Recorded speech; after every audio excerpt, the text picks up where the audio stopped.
The rain has arrived here into Southwest Florida. We are currently hearing it right overhead in the Fox 4 studios situated along Pine Island Road in Cape Coral.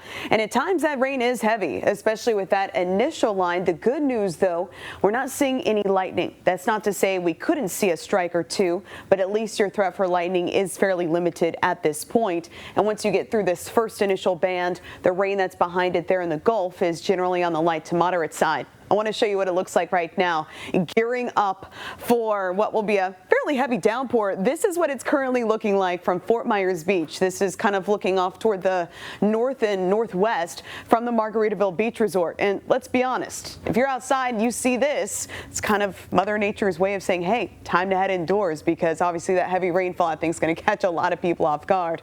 Now let's take you to downtown Fort Myers, where also you can see that rain shaft there on the horizon. You see that gray shading. That is simply just heavy rainfall right now occurring over parts of North Fort Myers, extending into Cape Coral. So let's track it for you community by community. That way you know where it's headed. And it is moving pretty swiftly off toward the east around 30 miles per hour. So already Cape Hayes Peninsula up through Inglewood, much quieter. You'll still have a couple of rain showers later, what's currently in the Gulf, but the heaviest is now done. Also for Murdoch, Port Charlotte, and Punta Gorda, you're now basically in the clear, but the eastern half of Charlotte County still seeing some of that heavier rainfall. Babcock Ranch, heads up, all of that is moving your direction.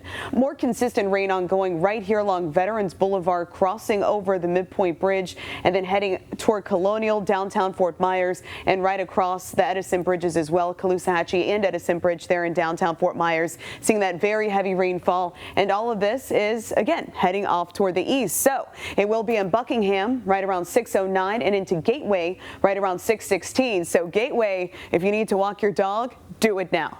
Don't wait too much longer, because these showers are racing pretty swiftly off toward the east. Sanibel also now starting to see some of that rainfall as it starts to approach Fort Myers Beach, getting a little bit closer as we just saw there. So heading out, speaking of walking the dog, 7 o'clock, you'll want to make sure you have that rain gear close. By 10 o'clock, radar is dry. And then for tomorrow morning, we can expect cloudy skies to kick things off. Your weather headlines, most rain's going to be wrapped up even here by 8 o'clock. Overall, expecting less than a quarter inch in the rain gauge, but it's well deserved and needed. As a matter of fact, the last time we had accumulating rain in Fort Myers was 27 days ago.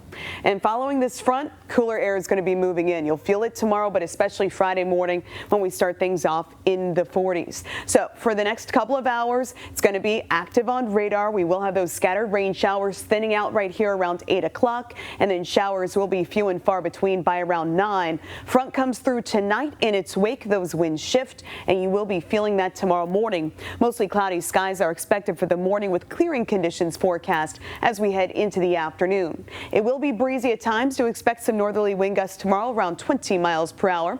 The coolest day behind this front will be on Friday. And then looking ahead to the weekend, now it doesn't look like rain's going to be arriving until late in the day on Sunday and heading into Monday.